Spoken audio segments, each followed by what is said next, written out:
सभी भाई बहनों को जय सच्चिदानंद जी। अंतरिक्ष में उत्तर की दिशा में एक तारा है जिसका नाम ध्रुव है।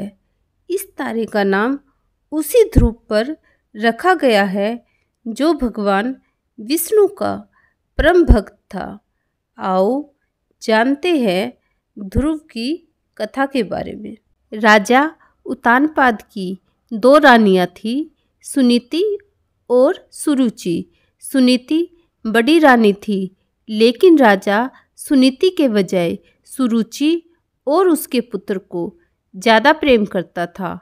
एक बार राजा अपने पुत्र ध्रुव को गोद में लेकर बैठे थे, तभी वहाँ सुरुचि आ गई। ध्रुव को गोद में बैठा देखकर उसके मन में जलन होने लगी।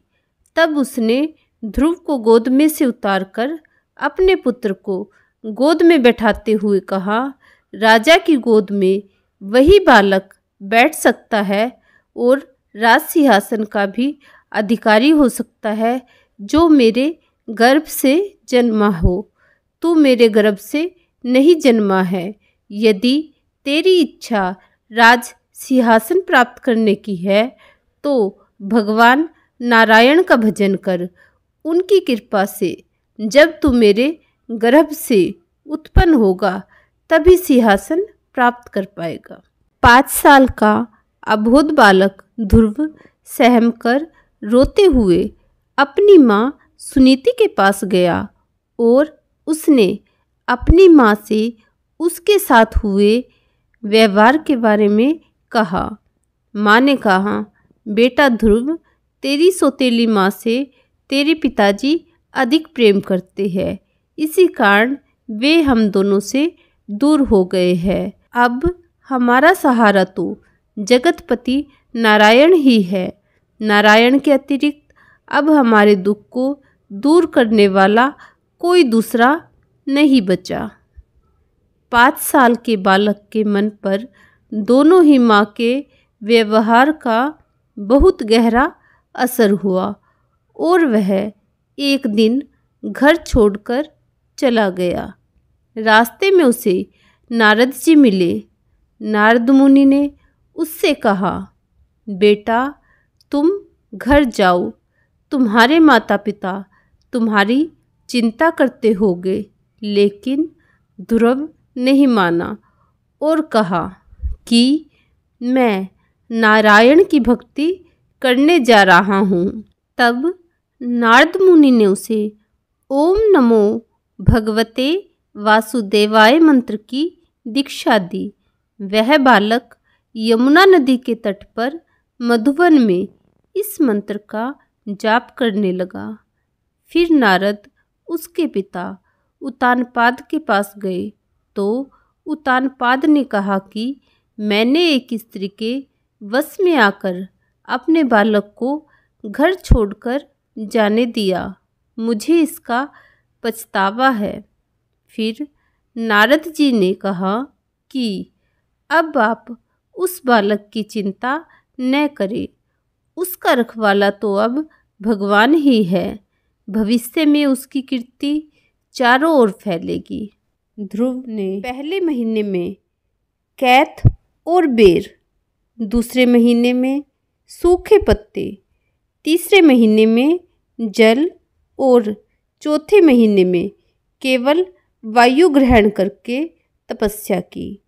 5वें महीने में उन्होंने एक चरण से खड़े होकर श्वास लेना भी बंद कर दिया। भगवान वासुदेव में ध्रुव का चित्त एकाग्र हो गया। संसार के एकमात्र आधार भगवान में एकाग्र होकर ध्रुव के श्वास अवरोध करने से देवताओं का श्वासावरोध स्वतः हो गया। उनके प्राण संकट में पड़ गए। देवताओं ने भगवान के पास जाकर उनसे प्रार्थना की कि वे ध्रुव को दर्शन दे। ध्रुव भगवान के ध्यान में लीन थे। अचानक उनके हृदय की ज्योति आलोकित हो गई। ध्रुव ने घबराकर अपनी आंखें खोली।